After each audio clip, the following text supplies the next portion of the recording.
Hey everyone, and welcome to this seminar where we will dig into the details about central bank policy frameworks, where a framework refers to a structured way of using data and models to make monetary policy decisions. Today we have Doug Lexton here to talk about his experience of implementing central bank frameworks, first at the Central Bank of Canada and then at many, many other central banks via the IMF. And Doug will then tie that into a discussion that's very relevant today, and that is about Ben Bernanke's recent recommendations to the Bank of England about how to improve their forecasting framework. So, starting with his experience at the beginning at the Bank of Canada, Doug, the floor is all yours. Okay, thanks, Yuri. So I came out of grad school in September of 1981, and this was just at the beginning, well, not quite the beginning of the Great Volcker disinflation. And so many countries like Canada and the United Kingdom and many countries that had an inflation problem with double-digit inflation were using the opportunity of Volcker raising interest rates to piggyback on the Volcker disinflation and so on. And so the Bank of Canada was one of those central banks. So what happened? Volcker raised rates into the double digits in 1980. And it looked like we were getting a recession. We got a little two-quarter recession, but not enough. And so in his judgment, he jacked the Fed funds rate up to 20%. Okay, so I was the consumption specialist. It was a very interesting story for me because I arrived at the Bank of Canada when they had an amazing collection of people doing both current analysis as well as high-level researchers in macro that just happened to move. A couple of them moved to the Bank of Canada, and then, of course, what happens is that when a couple of them move, then you get a lot of talent flowing there. Okay, another Canadian story is Robert Mundell. Same thing happened, right? Create an economics department, and then it disappears overnight, and so on. So we had this remarkable group of people. At the time, the vision was that we would estimate this econometric model. The model was called RDXF, Research Department Experimental Forecasting Model. And the idea is that we'd specify all these equations and then we'd estimate them. We'd update the data set as new data came in. And the idea was that eventually the parameters would converge to the true parameters. In reality, it was a complete disaster. When we were disinflating in the early 1980s, we had, with that methodology, no monetary transmission mechanism. So simply asking the question, as we ask it today, the three essential ingredients, where is the economy today? What are the underlying forces? And what do we need to do with our instruments to achieve our objectives?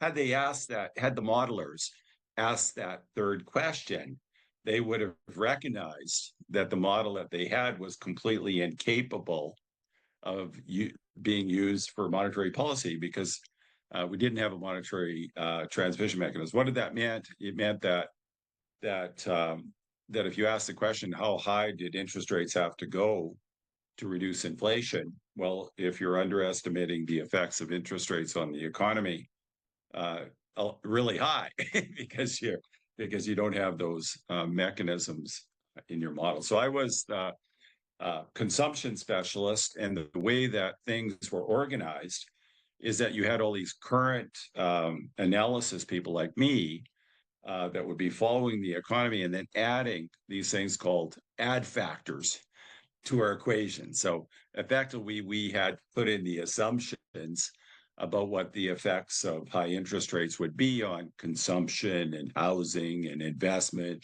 and so on, because it was completely lacking in the model and so on. So there was a lot of judgment, mainly judgment, because they simply just didn't ask that question. what do I need to do with my instruments to achieve my objectives? So that's the very first thing I would provide advice. Write down a model that has a complete view of the transmission mechanism. Okay. And the other part is that it deals with how you organize your resources. So they then, after asking me to coordinate the Canadian projection, while I was in the middle of doing that with this model RDXF, another important lesson here is that I had two research assistants working with me when we coordinated the Canadian projection. And I would hire those guys based on their biological clocks, because basically the operation started at 7 o'clock in the morning and usually ran to about 3 o'clock in the morning. So there was only about 4 hours of sleep for me.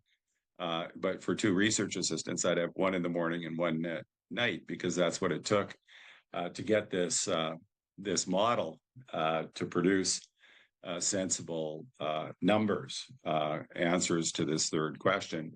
What do we need to do with our instruments to achieve our objectives? Now, we wrote memo after memo after memo explaining to people that the way to solve this problem was to have a reaction function for monetary policy.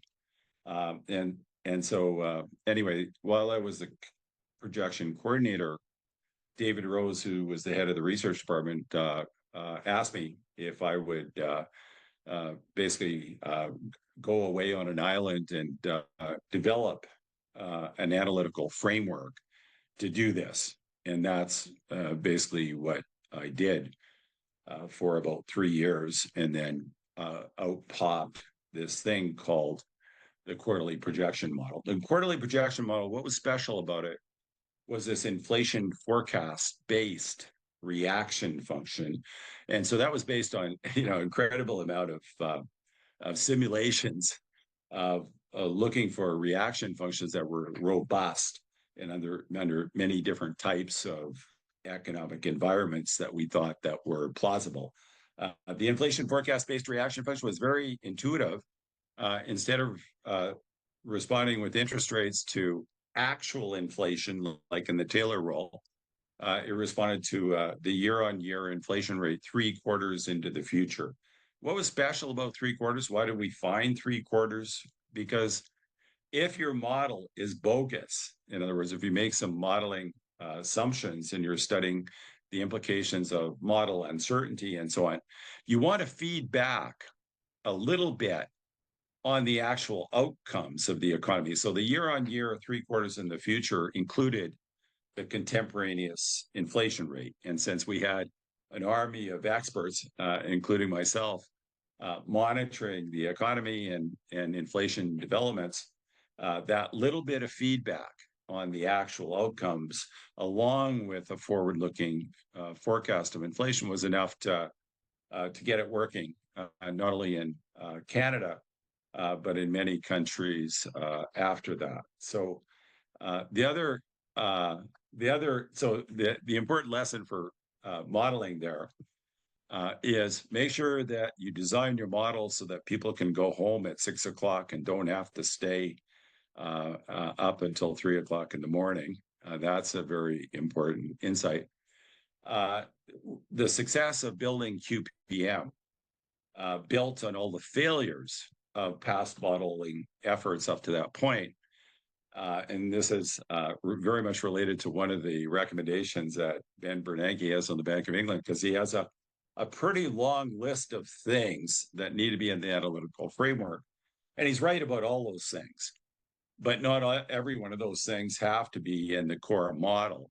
And in fact, if one tries to put all of those things in the core model, they would end up with a disaster, much like the modeling projects that I saw, not only in the Bank of Canada, but in many places that I would visit afterwards, where they basically bit off much more than they could chew, so to speak.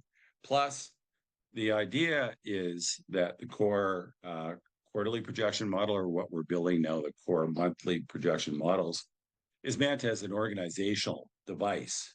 And so the transmission mechanism is as you know it, based on the existing empirical evidence and so on. But the transmission mechanism is much more complicated in the real world, and it doesn't mean that we can necessarily model all those linkages, but what we can do is model the ones that we think we do know about based on the empirical evidence that we have, and then make sure that the things that are missing, and I'm specifically referring to things like money and credit and so on, that those things are a part of the analytical framework that we use for doing surveillance, doing research on other types of models and so on. So that was the story at the Bank of Canada.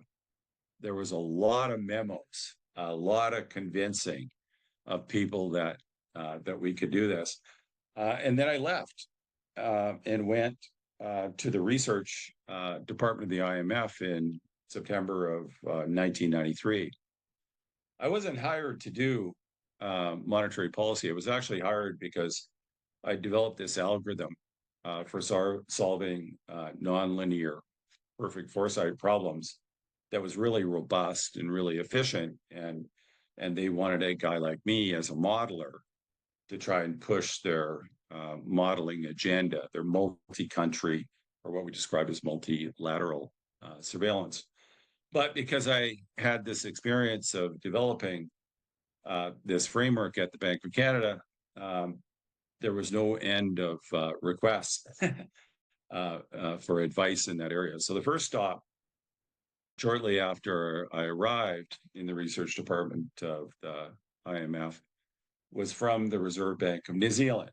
Okay, so remember, New Zealand was the first country in the world to adopt inflation targeting in 1990, but they did it without having this framework, or what we came to be known as the forecasting and policy analysis system. This history of monetary policy in New Zealand is now you can find it in a London School of Economics working paper by Asyakostanyan and Cameron Hayworth and I. The period leading up to the development of this forecasting and policy analysis system is one where they effectively defined a range for inflation. And the idea was that if they use their instruments, which in this case was the interest rate and the exchange rate, not the exchange rate directly, but by setting the interest rate in a way that would appreciate the exchange rate, that using this aggressive response in response to the particular shocks I'm referring to were migration flows to New Zealand that put a lot of pressure on the housing market in Auckland and so on. And because these house prices were feeding in to the measure of the inflation rate that the Reserve Bank of New Zealand chose, it wasn't chosen by the statistical agency because they chose one that had a really high exchange rate weight in it, so that they knew that they could appreciate the currency to deal with any inflationary forces. And so they appreciated the exchange rate by over 30% from 1993 to 1997. And this one commentator in New Zealand described this as trying to control inflation in a narrow band by using this exchange rate channel so aggressively is like trying to brush your teeth through your ear. You might get the job done, but with unnecessary amount of pain and so on. So they called me up. I went to New Zealand for 5 days. And in 5 days, well, the very first thing is that David Mays was the guy that was the head of the economics department in New Zealand. And what he was hoping to do, because they had 2 failed modeling projects at this point, was to bring in a model from the UK, just bring in one of the models, hoping that somehow would help them solve their problems. And I went there, and my first piece of advice to them was, you're missing the whole point. Most of the reason that you want to build a model is the experience that the staff will get and that the institution will get from documenting what they think the transmission mechanism is and how the New Zealand economy actually works and so on. So they bought that. In a week, I showed them a little model, little open economy model, taught one of their staff, his name was L. Scott, to give a presentation at the end of the week where we tried to show people this wasn't really rocket science. It was quite straightforward. You just needed to think in terms of where's the economy today? What are the underlying forces? And of course, what do I need to do with my instruments to achieve my objectives? And when you look at the properties of the model, everything has to make sense and be believable to the policymakers if they're going to use that analytical framework to help organize the way that they think about things, and of course, then communicate to the outside world. So that research project, and well, basically it was completed by 1997. They published a book in 1998 that released the term forecasting and policy analysis system, not just a model, a system, okay? A system where monetary policy is defined to be not just the setting of the policy rate today, which is irrelevant to most economic decision makers in the economy, but the expected path of the policy rate. That's what's relevant for longer term interest rates like bond deals, which of course are the pricing kernels for riskier types of loans like mortgages and car loans and credit card rates and so on. So, and then of course the other very important part of the transmission mechanism where the expected path is important is the exchange rate. So the expected path of interest rates in my country compared to the expected path of interest rates in the US. So central banks just couldn't seem to be able to write down those kind of models. Many central banks had failed because they were using this econometric methodology, which unfortunately is still advocated today by people like David Hendry and John Muhlbauer and so on. And that's a bit sad because that methodology obviously has failed badly as a methodology for thinking about, developing policy modeling. So that was just a short visit to New Zealand, 5 days. And then my team from the Bank of Canada, there's a part of the story that once you develop a framework, chances are that you're going to want to help others develop take what you've learned and apply it in other places.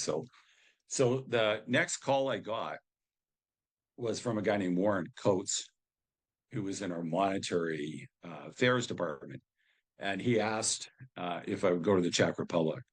And the Czech story turned out to be great because, we did, I think, what probably was the best implementation of FPAS Mark 1. Okay. But the problem with this FPAS Mark 1 thing, it was based on baseline forecasts. And in some central banks, that meant putting the policy into the baseline. In the case of the Czech Republic, it was pretty good. In other words, it was implemented, I think, in the spirit of what was being taught to them, which was to think of the staff's forecast as a frame of reference where the policymakers could then have a discussion relative to that baseline about what their particular views were. But unfortunately, in other central banks, FPAS Mark 1 was something that the policymakers felt like they had to put the policy that they decided on into that baseline. And that was extremely problematic as Bob Ford puts it, even fraudulent, because obviously they're telling people something that just isn't possible to do. Like, just imagine a situation where one day before the policy decision, something big happens. Are you going to have time to revise your forecast and get the policy into it? And the answer is obviously not. Okay, so those central banks that practiced FPAS Mark 1 by feeling like they had to put the policy into the baseline suffered from that kind of problem. Now, in the case of Armenia, trying to put the policy into the baseline when you have an independent board, okay, that is accountable individually, and they all have all different views about how the economy works. What we came to realize is that discussion about that range of views is what monetary policy is, because it's that discussion that then gives rise to considered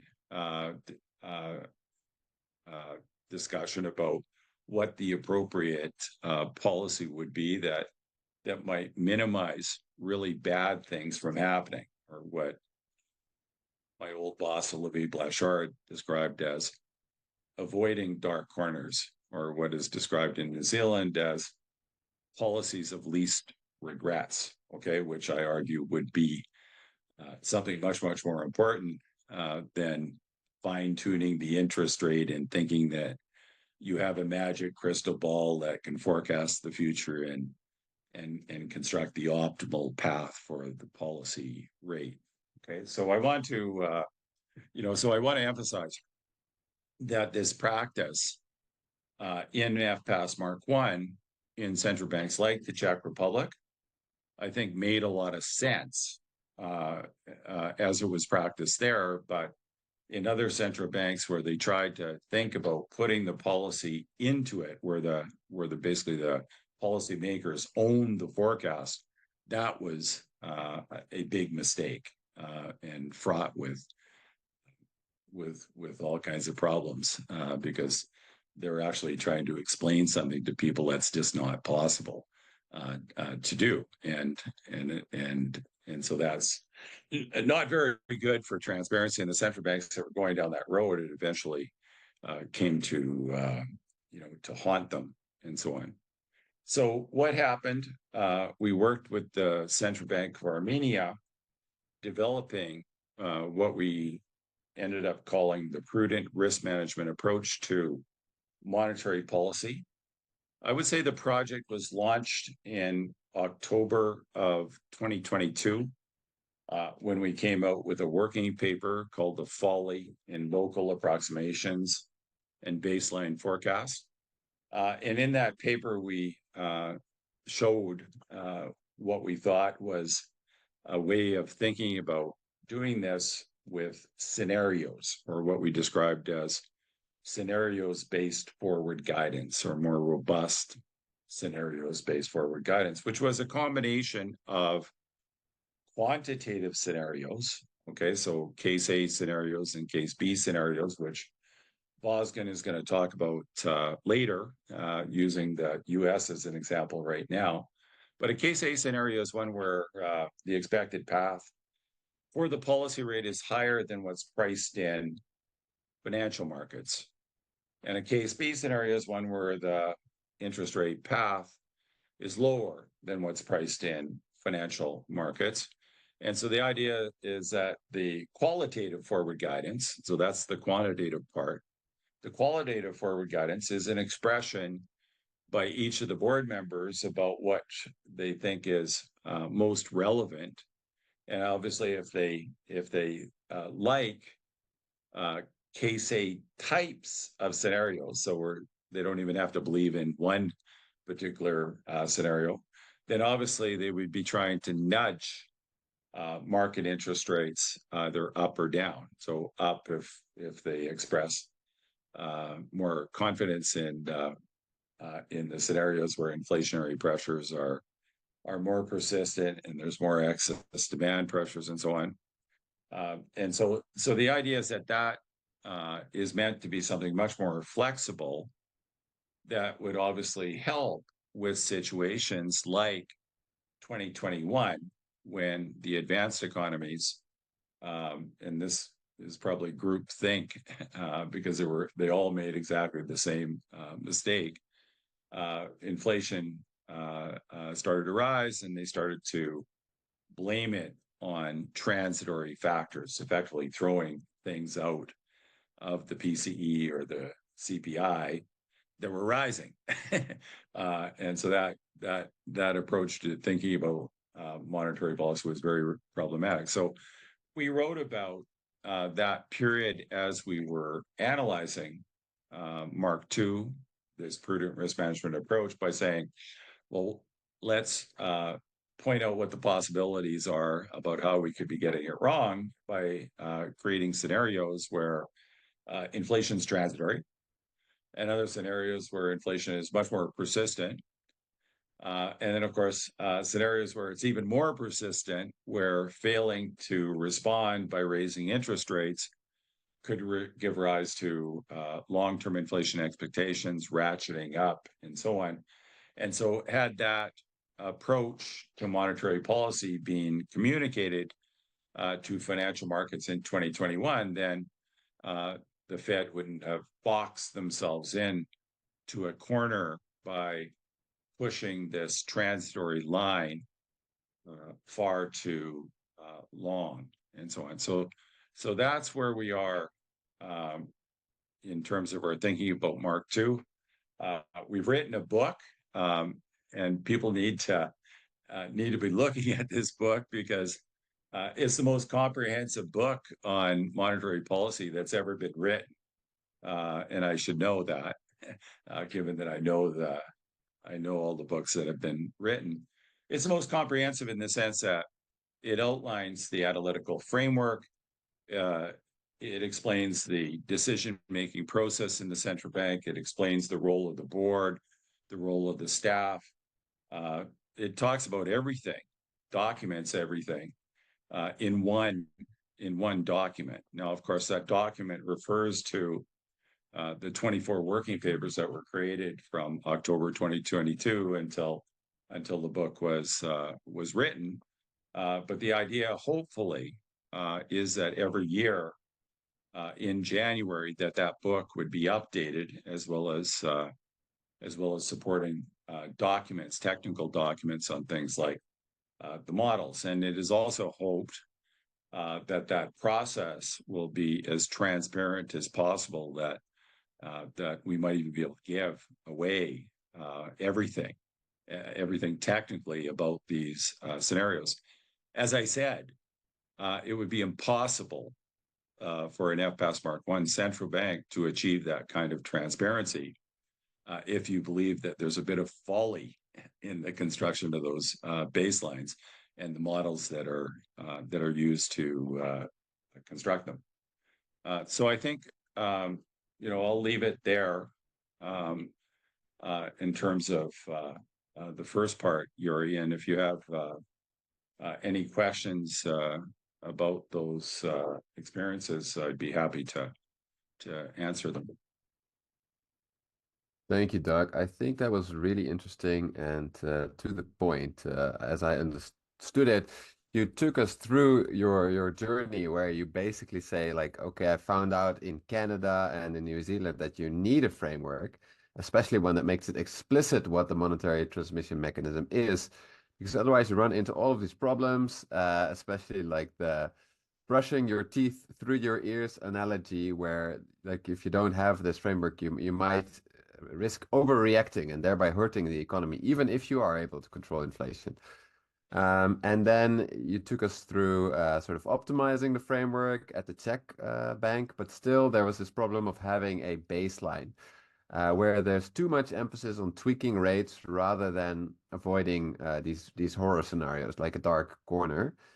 And then you came up with the FPAS Mark II with the scenarios at the Central Bank of Armenia, or together with the Central Bank of Armenia, which makes the central bank, if you do that, much more flexible. And that could have, solved maybe even our current predicament, where the Fed is still dealing with way too high inflation and also with damaged credibility, right? Like after pushing the transitory inflation line far too long. Is that a fair just quick recap before we move on to the next part, I think Doug?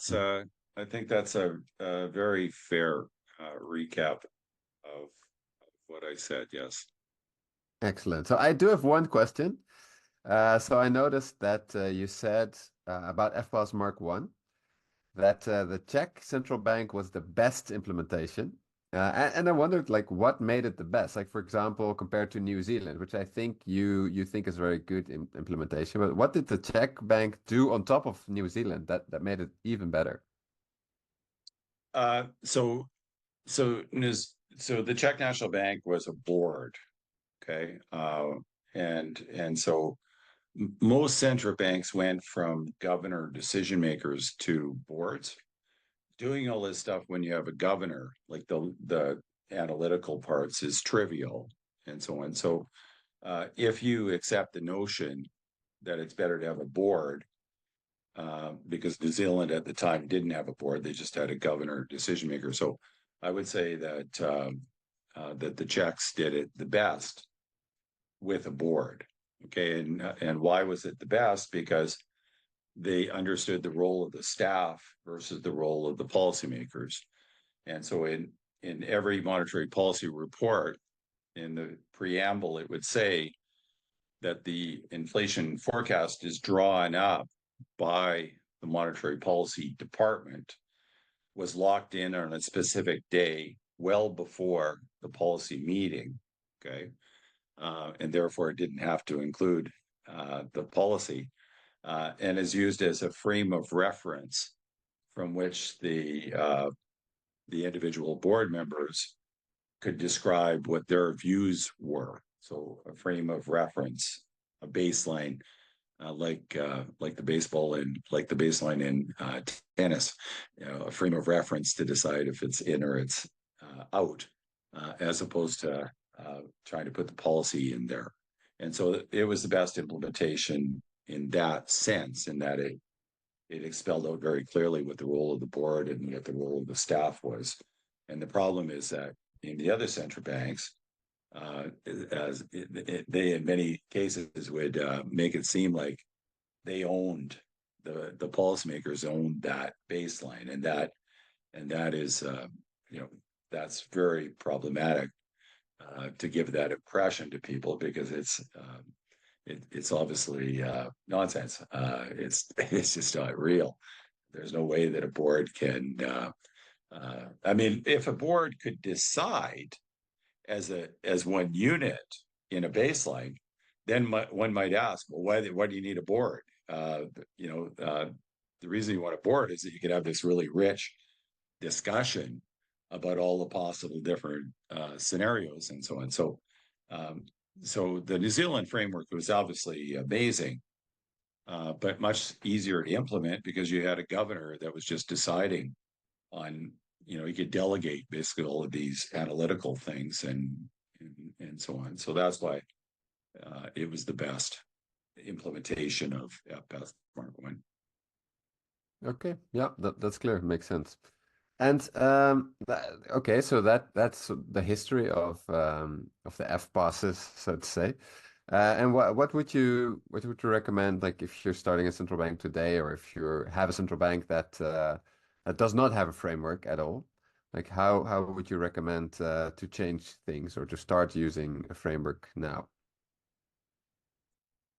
So um, one of the quotes that we use is from Stan Fisher. Stan Fisher stole this quote from Paul Samuelson, who was the ultimate pragmatist. And he said, I'd rather have Bob Solo than an econometric model, but I'd rather have Bob Solo with an econometric model than without one. But I'm pretty sure I know what Stan meant by that.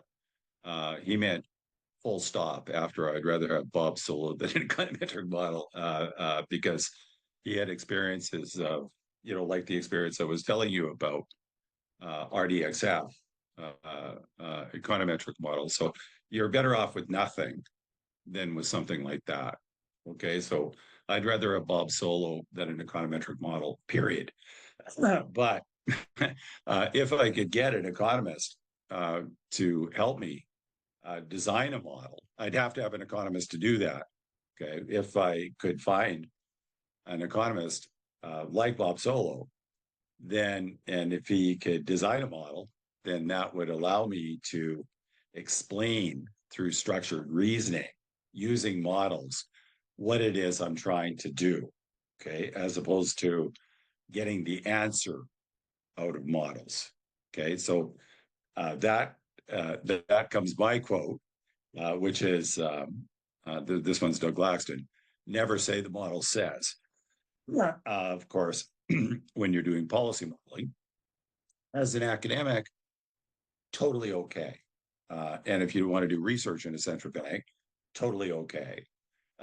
But we should not be using models to tell us what the answer is. We should be using models as organizational frameworks that allow us to study things like uncertainty about where the economy is, uncertainty about what the underlying forces are, and uncertainty about the transmission mechanism. All those things are really important. If we could forecast, our job would be uninteresting, believe me.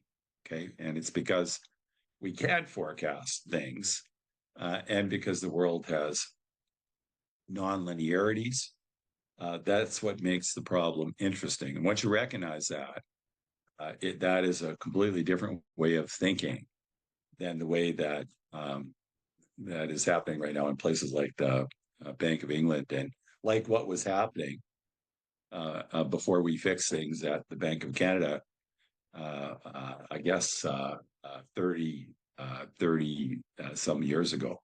Okay, so we are the Bank of England, Bank of Japan, the ECB are basically right where we were 35 years ago. That's the reality, that they haven't put a framework together that the policymakers trust, that can be used as an organizational device to help them think about uncertainty and the implications of that uncertainty for monetary policy. So what does it mean? Human capital. It means human capital. It doesn't mean models. It means developing really good economists, and you can't get them in PhD programs. You can't get them in MA programs. You have to recognize that a big investment needs to be made to teach people how to think this way. And so now, when you look at Bernanke's recommendations for the Bank of England, he says you should you should listen more to your PhDs. And I think it's true in Ben Bernanke's world, the people that he hangs out with. The PhDs would generally be much better economists. But you have to realize that Ben Bernanke, he's hanging out with people in the US, people at the Fed. And the PhDs at the Fed are, some of the best economists in the profession. Okay, so for him, PhDs equals Bob Solos. Whereas in many places in the world, particularly people that have been schooled by David Hendry, that is not zero. That's negative. So you have to think about, not just in terms of PhDs and MAs. You have to think about whether or not people are actually fundamentally interested in policy, and if they're interested in policy, are they motivated enough to actually learn the types of economics that they need to learn to support policy and so on. So human capital. Now, one of the things that we've learned, I think, is that FPAS Mark II is, but the students can tell me, well, the students might not, well, maybe Voskin might be able to answer this question. I personally think that it's much easier to teach FPAS Mark II than it is to teach FPAS Mark I. You might say, why is that? Well, because more consistent with reality. Surely it's going to be easier to teach something where there's not some folly in it. So the big problem is in Mark I, we'd be teaching people about things like, modeling, the Kalman filter, and getting the mode, and things of that nature. But at the very end of the day, that was never used for policy. At the very end of the day, somebody had to decide what goes into that forecast. And that discussion about what goes into that forecast, I jokingly describe it as last man standing. Notice I didn't say last woman standing, because it would usually involve a lot of overtime. And it was the person that was the most committed to staying the longest to engaging in debate, and then at the very end cleaning it all up and writing it all up. That ruled out people that had very important work-life balance constraints, like women, okay, that want to have children, or men that also have important child rearing responsibilities. So I think in the quest for us to figure out how to train people about Mark II, we weren't thinking about women or men. We were thinking about accessing a talent pool that we could train to get the best possible people to help us develop these frameworks and implement them. So I think when you think of the training program that we put together, as well as the HR framework that stresses rotation, creating 4 6-person teams where one team takes care of the first quarter, another team takes care of the second quarter. Each team is preparing to basically move into that production role. In that kind of world, everybody knows when they're going to be taking that production shift, and should be able to plan their work-life balance schedule much more effectively in a world than where everything's chaos, and it basically excludes people that have any significant work-life balance constraints and so on. So human capital, designing a system from scratch that tried to maximize what talents you have and have access to, as well as putting them through a very rigorous training program to make sure that you're not mixing trained and untrained people. Okay, so the idea is that if you can create a team of 6 trained people, they will operate much more productively than if you have a team of 10 people, and many of those people on the team are not trained for the types of responsibilities that you're giving them. So I think it's all about human capital. It's not about models. It's not about models that can forecast the future. That's ridiculous. It's about developing human capital so that the human capital can build models, build the best possible models, and of course use them in practice. Now that is documented in our papers in greater detail, but that's what the basic idea of it is. We also use this thing called a dynamic learning environment. And many people have not been exposed to something like that. Many people, particularly people that, not just Armenia, not just Georgia, but many places in the world still have a hierarchy educational environment where you go to school and you're taught to respect, you're taught obedience, You're taught to get the answers to the questions that the teacher is giving you. And unfortunately, that approach to learning, particularly in the social sciences, is not good for encouraging critical thinkers. So a lot of the people that we have obviously have to have that. They have to be compatible with the dynamic learning environment. I would say that's much more important than having a PhD. If you're compatible with the dynamic learning environment and you're committed to learning, the actual technical stuff is not all that difficult. It's stuff that doesn't require a lifelong learning of learning a PhD and stuff like that. We can teach you everything that you need to know, and you don't have to be a technical geek to do most of this stuff.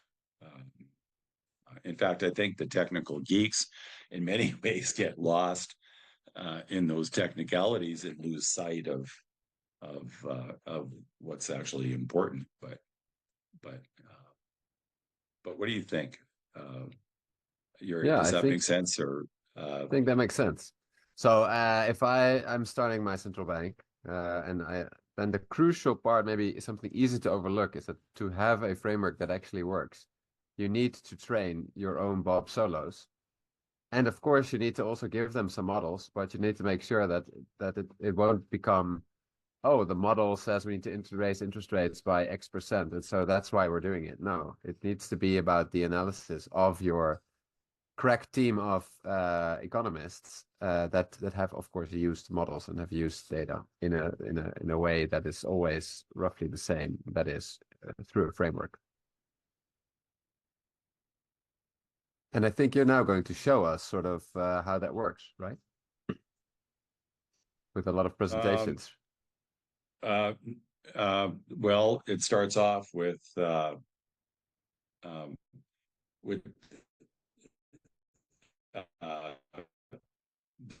discussing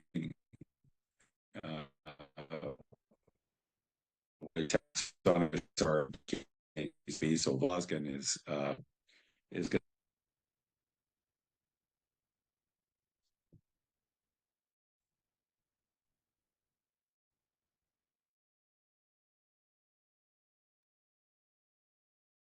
So hello, once again, I'm Vosgen from the Central Bank of Armenia, as Doug already presented me briefly, and I'm also a student at the Global Forecasting School. So today I'll be applying our FPAS Mark II philosophy to the United States, as we say that we use United States as a laboratory in our training and collaboration like system in our dynamic learning environment, not only because the US is the leading economy in the world, but also because of the data richness of this country.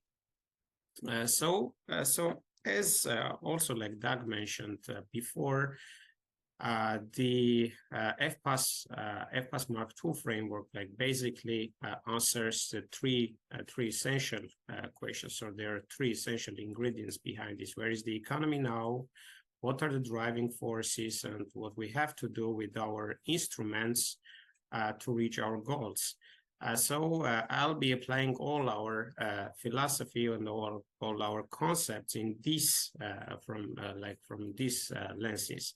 So starting with the United States, I would say, so for example, if you look at the GDP growth of the United States, you have to see that over the past, for example, quarters or even the recent years, the GDP growth was very solid, if not very strong, in the United States. So even if we look at the most recent GDP growth release for the first quarter of 2024, it came somewhere like close to 1.6. So one may think that the GDP growth is kind of decelerating, and it is already like very close, even lower than the potential. But if we look at the driving forces of the GDP growth, for example, the consumption, you would understand that the consumption or the demand is really high, really strong in the United States still.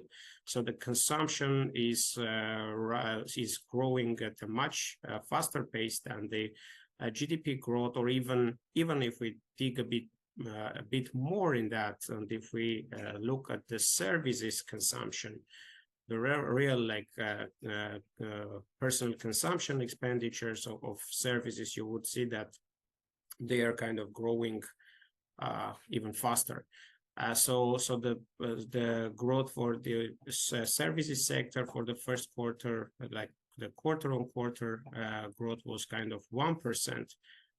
And as we know, like it is almost the half of the GDP, so we can understand that the contribution of the services is really huge to the GDP growth in the United States. So overall, it is kind of a consumption-led growth that we currently observe in the United States.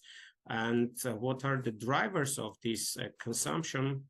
We know that the net wealth of the population, of the households, rose really massively, like immensely after the COVID. So comparing the pre-COVID and post-COVID periods, well, one would see that, like if we measure in some qualitative meaning, so the net wealth of the population rose kind of by $40-50 trillion over this period, which is kind of 2 times the GDP in the United States, almost like two times the current GDP in the United States. So which like gives them lots of confidence to the households, like to consume out of that wealth.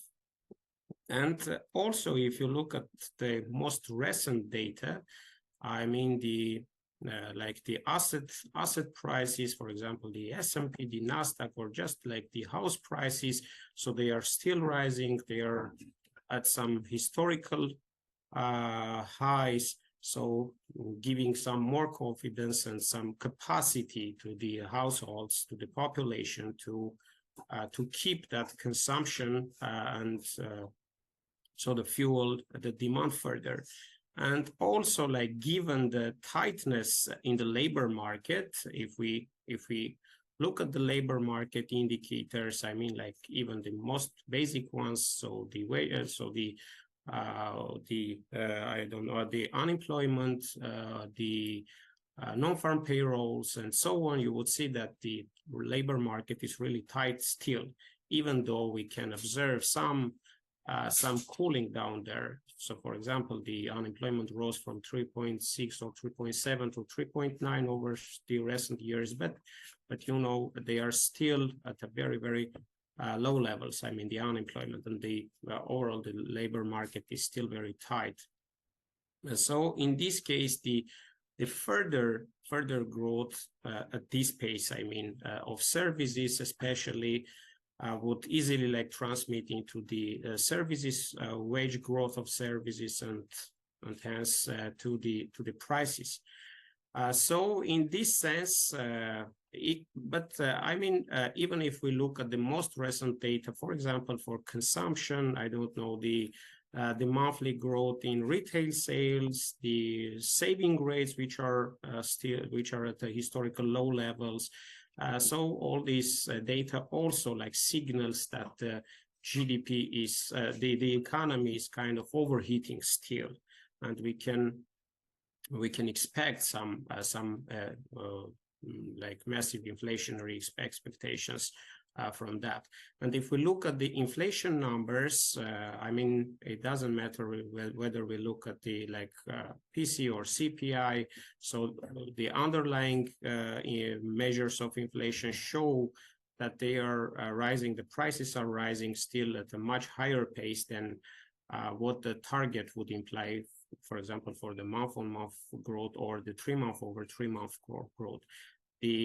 Our flagship indicator on this, I mean, the non-traded sticky prices are still like the 3-month over 3-month annualized like measures are close to 4%, even 4 to 5%. so I think the Fed, from this perspective, if we look to the economy from this perspective, there is still job to do for the Fed, and I would say that it is even like it is very early to think about the rate cuts. I would say that some interest rate rises may not be like let out of the table now. But on the other side, we also see some signals, some hints that, for example, if we look at the financial conditions, the tightening, so we see that over the last couple of years, the commercial banks has been tightening the financial conditions, and in April we also see some further tightening of the financial conditions or the credit conditions to the households and to the whole economy. On the other side, the interest rates, the monetary policy interest rates, and hence the whole interest, the interest rates in the economy. I mean the interest rates on loans, especially on mortgages, like especially on the auto loans, credit card loans, and like consumer loans, has been rising over the last couple of years, and in some cases they are unprecedentedly high. For example, for credit card loans, they are standing like even higher than 20% in the United States. So at some point in time, they are having some, they are becoming some real burden to the households. And we see some first signs of that on the delinquency rates. If you look at the delinquency rates, so they are gradually rising. But especially if you dig a bit deeper there and look at the delinquency rates on, for example, on consumer credits, on credit card loans, they are already stand at much. They are already standing at much higher levels than they were like before the COVID era. So we see some signals that especially the loans extended to the public can decelerate, because it is in one hand it is the like rising credit risks for the commercial banks, and they can start reconsider their financial conditions and tighten them further. And on the other side, as these kind of loans, especially the consumer type of loans, are like rolling over very fastly. So the maturity of that loans is kind of 2 years, 3 years, or 5 years. So these very high interest rates are already being rolled over very fastly, and so we see some first signals of this long period of high interest rates on the economy. And I mean, like, also given some other ingredients, I would say, for example, the IMF estimated that the excess savings for the United States as of April's World Economic Outlook report, so they have estimated that the excess savings has been depleted in the United States. You know, after the COVID period, as a result of the huge stimulative, especially fiscal policies, and given the restrictions on the consumption, especially for the services, as they were more contact intensive and so on. So people like in United States accumulated lots of huge amount of savings. But throughout the last couple of years, they were spending out of that savings. So the IMF also estimates that these excess savings are totally depleted by now. So given all these facts, one can think that, you know, also given some non-linearities in the economy, and the things can change really fast and the Fed has to take care about that risks also, and start cutting rates a bit earlier. And if we look at the expectations of the markets, so to on the interest rate path, you would see that they already kind of for June, it is kind of 80% of probability for keeping the rates at the same level, and another 20% of probability of cutting them.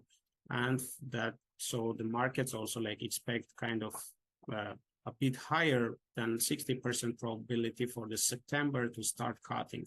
So for this year, markets expect a kind of one or kind of two or three interest rate cuts. So that was all from the scenarios part for the United States. If you have any questions, please. Thank you, Fuskin. That was super interesting. I think you basically mentioned almost all of the factors that I also come across. One thing that was missing for me is that there is this narrative on the sort of for the scenario that interest rates will need to be cut faster or will be cut faster, where they say, okay, the housing market has reacted in a very unexpected way to interest rate hikes. That is, we might have expected, it to go down quite a bit, but it went down a little bit, then it went up again. And so one narrative there is that the housing market may have been frozen due to these rapid interest rate hikes, where people are waiting to sell their home for interest rate cuts. So paradoxically, it could be that if the central bank starts cutting rates slightly, that this might unlock the housing market, meaning that then more houses will be sold, and so house prices will come down. What do you think of that narrative? Okay, that's a really very good question. So maybe this is one of the very good examples why we can't use, for example, models very heavily in this case. For example, because if you look at the data, so being an econometrician and looking at the data, so you would come up with the conclusion that the interest rates, for example, were staying at the same level for the whole period, but there is some volatility in the housing market, and why in some sense it started like to decelerate, and then it came back recelerating the housing prices. But that's what I think about that is the expectations, like the households' expectations, the financial markets' expectations, both about the future economic outlook, and also as a result about the Fed's policy. So what they think the Fed should do. So for example, if we go back, if I'm not wrong, this was kind of the maybe starting from the end of 2022, when the housing market started to decelerate a bit, and up to like the second half of the last year, because there were some recessionary expectations among the financial market participants, and in the United States. So they were expecting for some recession to come in the near future, and so they've been expecting for some recession. But if you look at the dynamics of the expectations of recession, so you would see that these expectations have been softened throughout the last year, and as the economic outlook and the expectations about that become a bit brighter, I would say on that. So the housing markets started to accelerate there. So that's my take on that. And also about the expectations about the Fed's policy, whether the Fed starting to cut rates, or it will not raise the rates further. So that also impacted the market then. Yeah, I think that's also a convincing narrative. So maybe at this point, like if this were a true central bank case where you were working for the Fed, this would be the point where we need to do a deeper dive into the U.S. housing market to find out which of these narratives makes the most sense, right, based on the data. Yeah. Yeah. I mean, But great presentation. I think in the interest of time, we do have to move on to the next one now.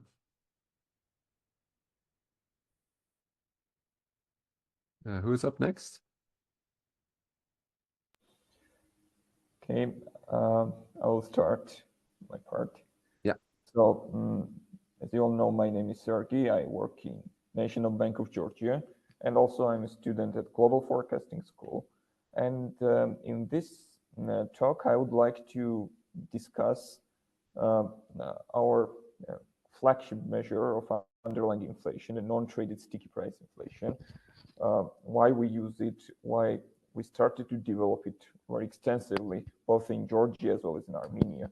And this really connects really well with what Doug was talking about the analytical frameworks and how having the structure framework and the way to organize the process requires also to think about the economy and have ways to analyze both where is the economy now and what are the underlying forces. And obviously, then what needs to be done with the policy instruments to anchor inflation expectations, right?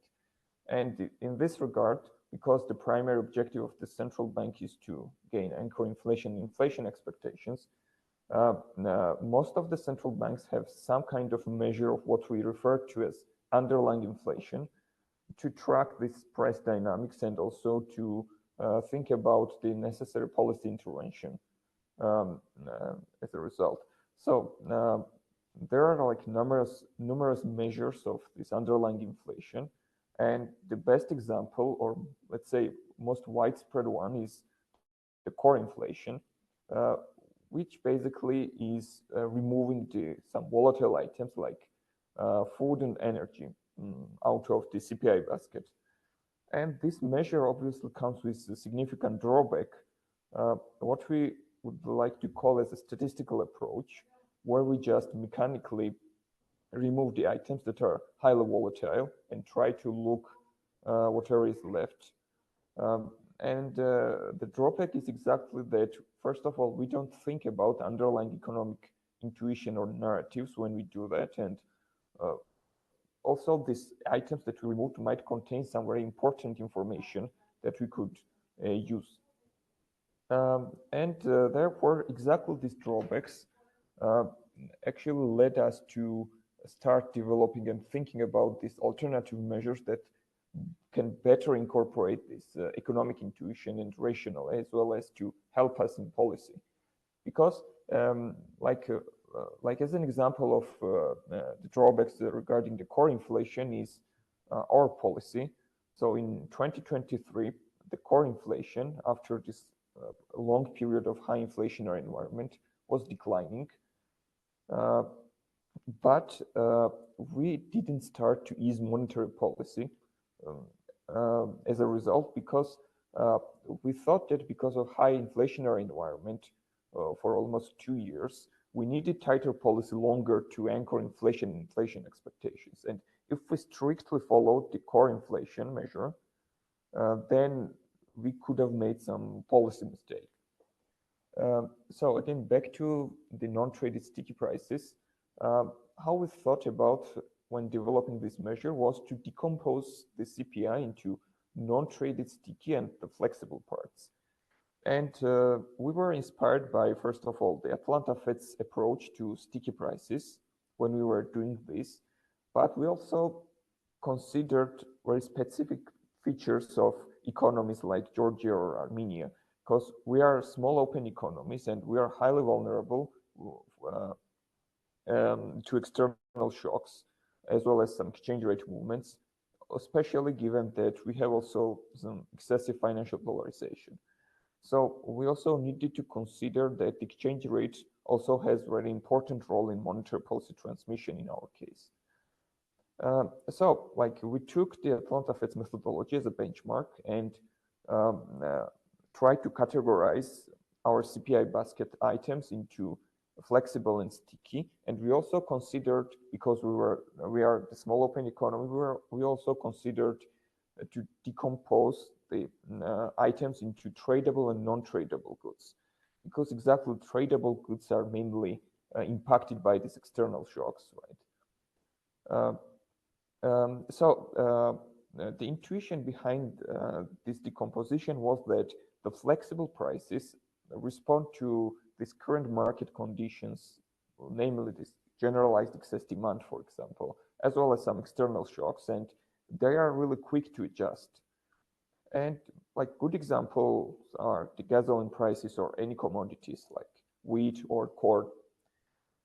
And flexible prices for us contain really important information that we don't really want to like throw away, because it's a really good early warning signal for policymakers. So if the flexible prices are high and are growing for a prolonged period, we can think that this is an issue, because it could translate into stickier part of the prices. So on the other hand, our non-traded sticky price measure incorporates the forward-looking expectations about the inflation.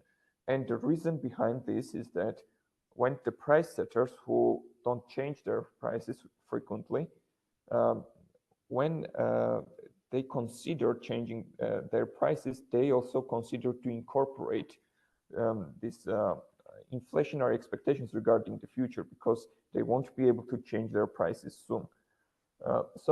This non-traded sticky price measure also serves as a really good proxy for medium and long-term inflation expectations. And to just illustrate how useful this measure could be or was, I can again take the example of our monetary policy, especially like in the second part of 2020, after we had this long period of high inflation. Two factors. First of all, this normalization on the international markets, as well as appreciation of the exchange rate, led to some moderation in the headline inflation, which was basically led by the decline in normalization in flexible prices. In the beginning of 2023, our headline inflation was already below the target, or around 2%. But despite these positive developments, the non-traded sticky price inflation was still elevated, like around 4%. So the way we responded to this situation was to keep interest rate and keep our policy tight, despite this below target headline inflation, because this tight stance aimed to prevent some further de-anchoring of inflation expectations and to make sure that we will bring inflation expectations back to the target. But we know this like post factum, but if we had already back then this non-traded sticky price measure, it would have been way easier to discuss this and also to explain our rationale and logic behind our decisions. So this was all about non-traded sticky prices. If you have any questions. Thank you. That was very interesting and very much to the point, I think. So, okay, this non-traded sticky price inflation, you do mention that it is something that is specifically geared towards small open economies like Georgia and Armenia. Does that mean that it's not that useful for a big economy like the United States? Well, for United States, we can just stick on this sticky part, for example, sticky price inflation, because of course the United States is bigger and some external shocks might be less important for them. However, for most of the economies, like for example United Kingdom or even the Euro area, we would like to think that considering this open economy part is still important. So this is not only applicable for like Georgia or Armenia, but for most of the countries in the world. Right. Thank you very much. I think we again have to move on just in the interest of time, but that was very interesting. What's next? Central bank watchers, I think. For the Czech Republic and the United Kingdom. Let's do the Czech Republic first. Yes. So let me share my slides. I know that we don't have much time. 1 second. You don't have to share the slides. I do prefer to, yes. Okay. Okay, so but I will go briefly, no problem. So regarding so I would like to talk about the current outlook for the Czech economy. So the outlook is being modestly inflationary, and there is a slower decline in the elevated inflation expectations, which is still a risk in this direction. So these elevated inflation expectations, as well as the tight labor market, this could be reflected, which could be reflected in stronger wage demands. And this stronger wage demands, again, is a sort of, I would say, case A scenario, as we describe under FPAS Mark II framework, where we have case A scenario that is higher than higher inflationary environment than market reference point. So also there is currently, as the board discussed during its meeting on May 2nd, there is a higher than expected inertia in services inflation, and Sergey has just analyzed why this service inflation. Well, Czech National Bank does not really use a non-traded sticky price inflation, and they don't have a measure for that. However, under FPAS Mark II, we follow very closely to the service price inflation, since we believe this is a very good indicator of the market expectations, market reference point, and the future development, which is important for the policymaker to make informative decision. So regarding this service inflation, there is, as mentioned, higher than expected inertia, and also for case A scenario, there is a halt in tradable disinflation. So the external these tradables have been sort of tradable inflation has been sort of going down. However, currently there is a halt. And last but not least, there is a potential acceleration of money creation in the economy, stemming from a significant recovery in lending activity, especially on the property market in Czech Republic. So there is also for case B scenario, stronger than expected downturn in global economic activity and weaker German economic output.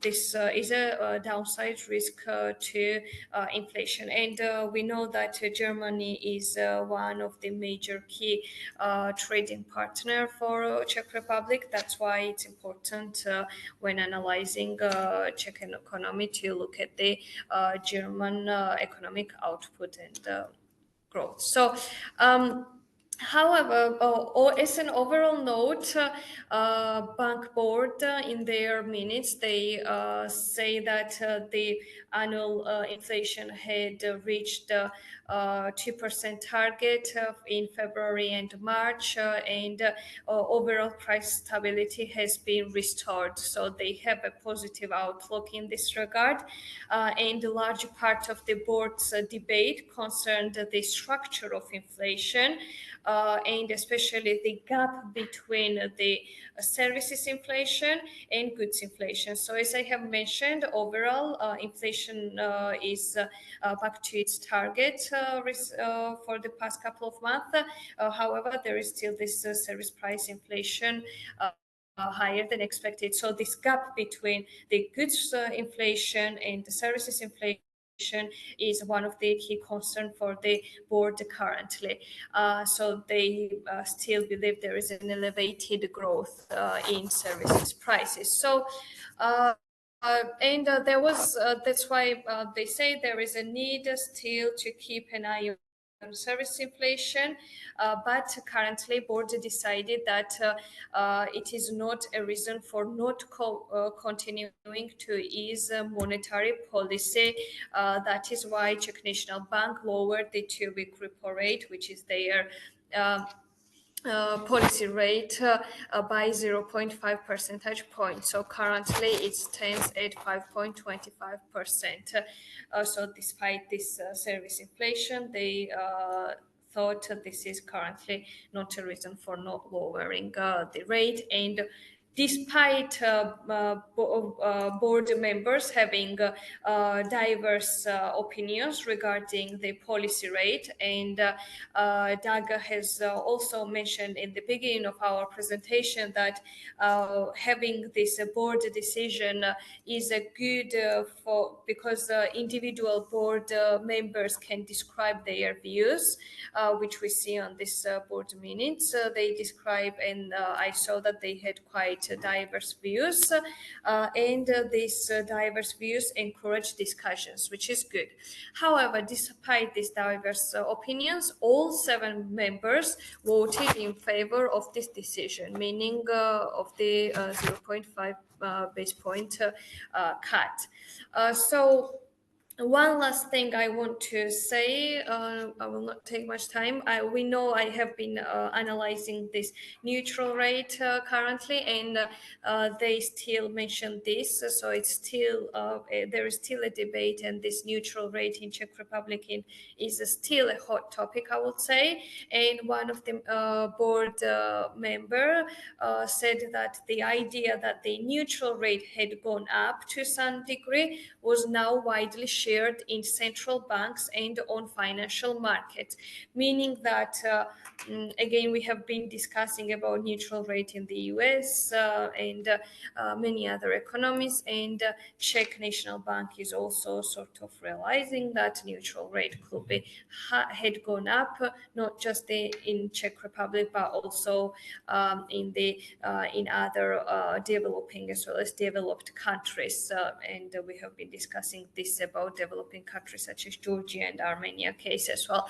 So this by itself, for the board, they think this is a reason to take a cautious approach to lowering monetary policy rate further, and they sort of follow a cautious approach in terms of lowering policy rate. So they see some positive scenario case B. However, still there are some inflationary pressures, and because of that, I would say they are still taking a cautious approach. And in their board minutes, they also said that if inflationary pressures are even higher in the future, they will be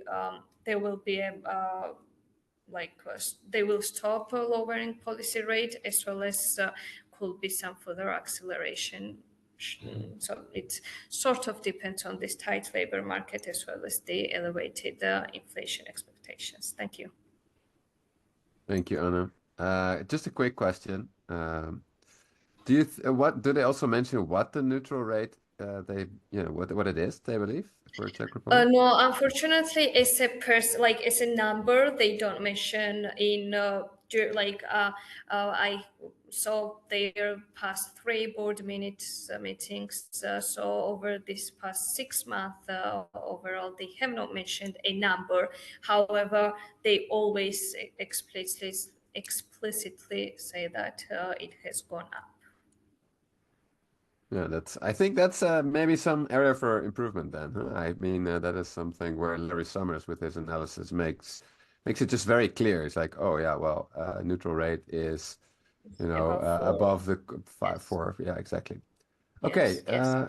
then let's see where the neutral rate and the other rates are at in the United Kingdom. Okay, so I'll be brief in the interest of time. Very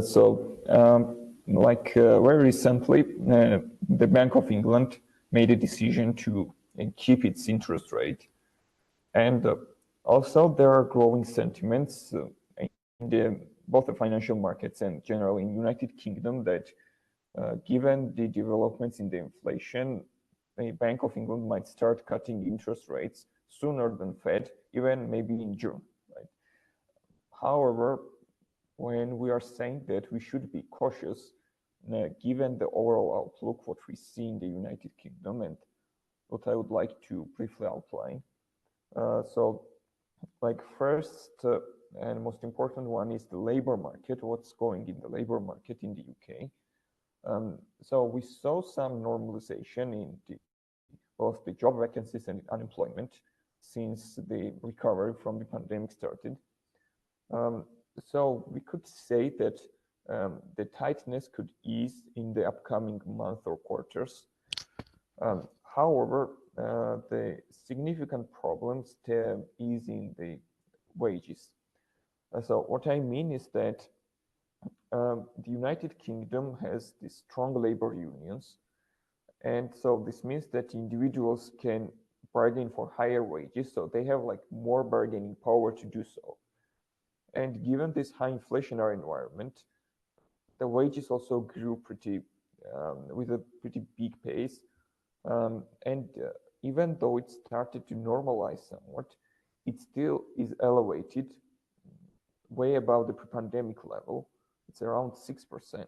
And this is quite costly for firms, obviously, because it's a cost for firms, the labor cost, and what they do to compensate for it is they translate it into prices. And what we see is that the services inflation is especially rigid, especially hard to bring down. It's also around 6%.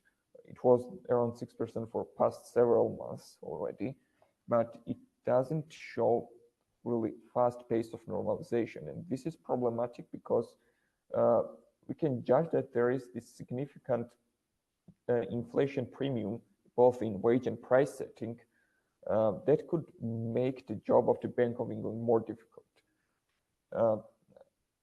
Because due to this inflation premium, it could take more time to actually anchor inflation expectations. So given this outlook again, and considering the sentiments that are now in the financial markets, we think it's not really plausible for the Bank of England to start cutting rates soon, because given these inflationary pressures and inflationary risks, in order to mitigate them and to fulfill their mandate, they might need to have tighter policy for longer, or even increase the interest rate further to actually mitigate these inflationary risks. So this was all about the United Kingdom. All right, thank you so much. So what do you think then, Sergey? What do they need to do if you based on your research would make policy advice?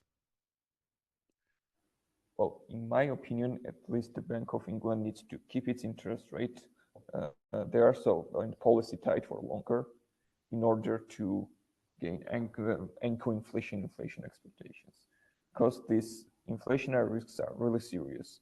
So and again, the services inflation is really high, way above target than in, for example, US or Euro area.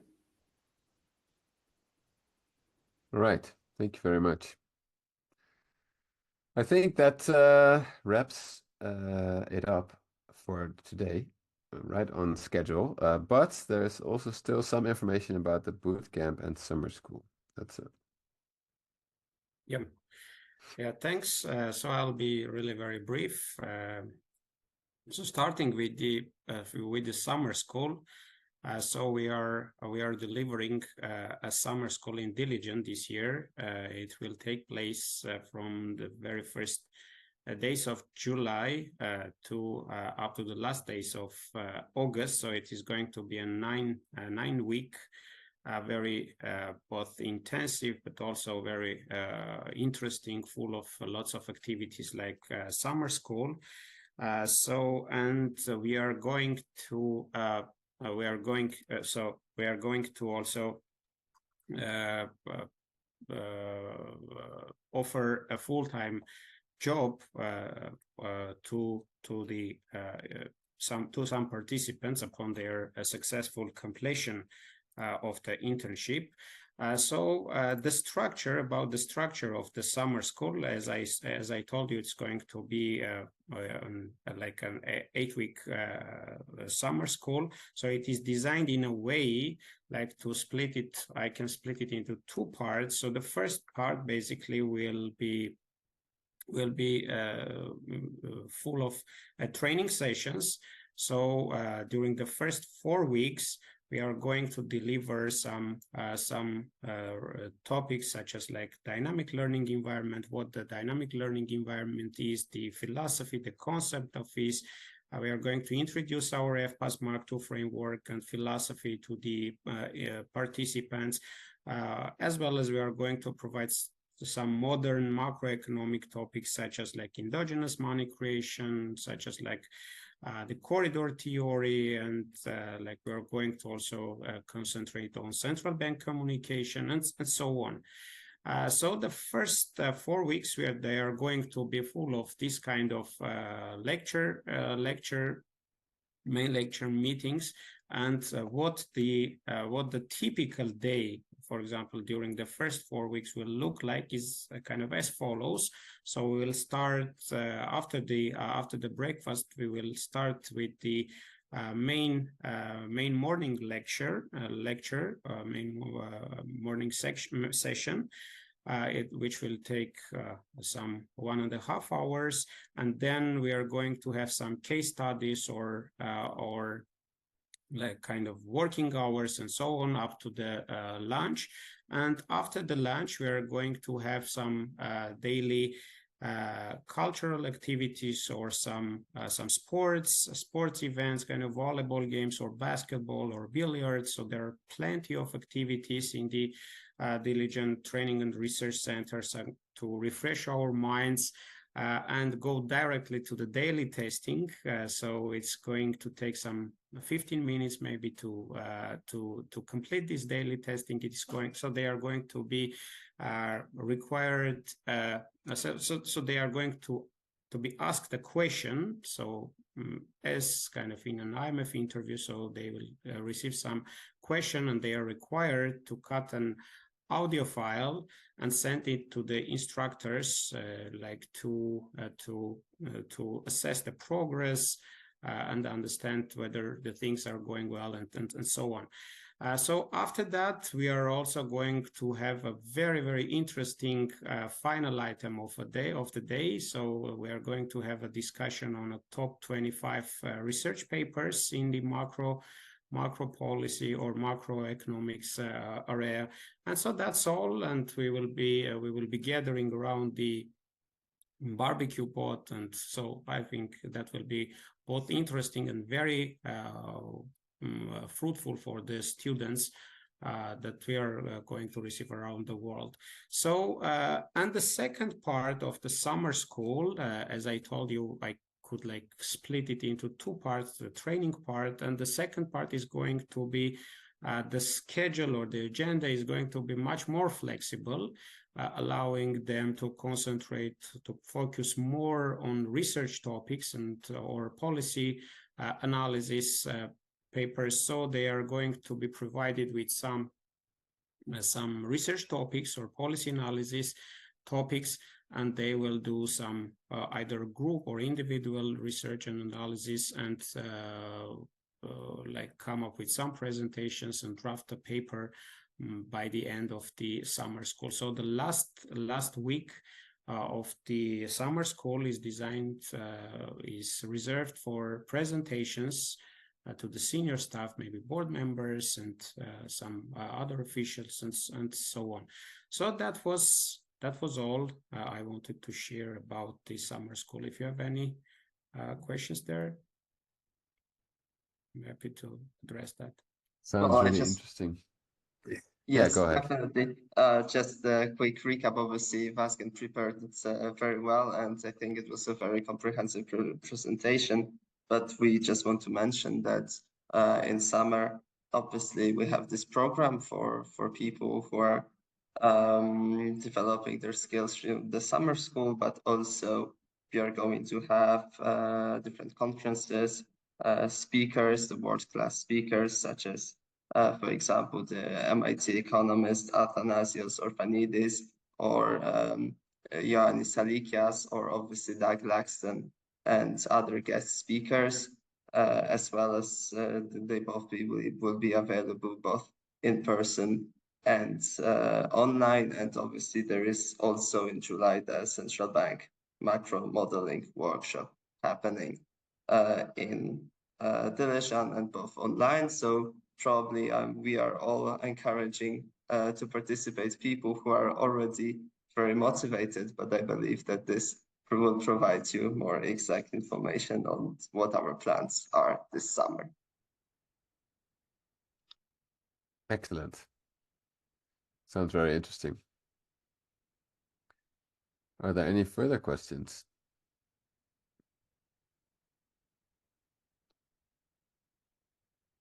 Okay, So then I thanks, think Yuri. we're there.